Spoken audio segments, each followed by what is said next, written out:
and welcome back to Culture Night 2019. We are now in the company of Ray Yeates. Welcome, Ray. Thanks for taking the time to join us tonight. You must have been very busy, I imagine. So, Ray, you're arts officer in Dublin City Council. How many years you've been involved in organizing Culture Night? Since about, Culture Night began in Temple Bar Cultural Trust, and for a period of time from 2012 to 2014, I was in charge of Temple Bar Cultural Trust. And at the time, the company was restructuring. It's a city company. It's owned by, and it runs or was the landlord of the cultural institutions and property in Temple Bar, where Culture Night began. And it was decided between the Department of Culture, who is the national government organisation, and Dublin City Council, to move the responsibility for Culture Night Dublin into the Arts Office. So when I had finished my duties in Temple Bar Culture Trust, it became my responsibility. Okay, so in which way you're involved in the organisation? I know it's a very busy event with loads of things going on. Yeah, the reason that Culture Night is such a success is it doesn't have one organiser. Everybody decides, just like you, to put on an event for the night. They apply and everyone is included in the programme. So our job really is to make sure that the programme is published, that there's proper marketing and publicity. Sometimes there's difficulties about venues, which might have, but we do also a lot of large-scale programming on the street.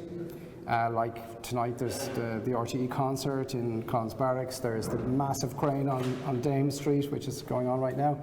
And there's bands on the street, there's... any sort of things.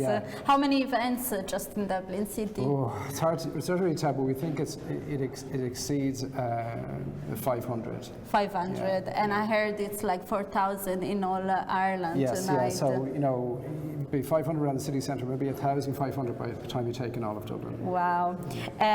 How did Culture Night change through the years? I think there was a definite scale up that occurred once the department and the city began to work together much more closely. So it's important to say too that it isn't all Dublin focused. Obviously, that there are 37 centres for Culture Night, like throughout the whole country. But I think the involvement of RTE was key. They became a major sponsor, and their coverage is huge. But also, I think the public began more and more to see that this was a major night, particularly like we got such a beautiful day. I think it's that time of the year. Makes the difference. The children are not too long back at school, so they can have a late night. And it's a great night for families. And there's a sense for everybody, actually. In which, what did you visit today? Did you have the chance to visit any show? Or? Yeah, I was at the RTE concert in Collins Barracks just before it started, where the Minister was there, and for the rehearsals, and I heard Aslan singing, which was amazing. As I said, I just left the Acrobat site. I was in the lab, which is the building that I run. Okay, so you've done many things. Where there's all these DJs playing there tonight. Nice.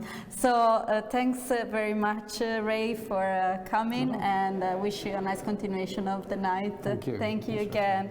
Next up, our crew went to the Epic Museum, so let's see what it's all about.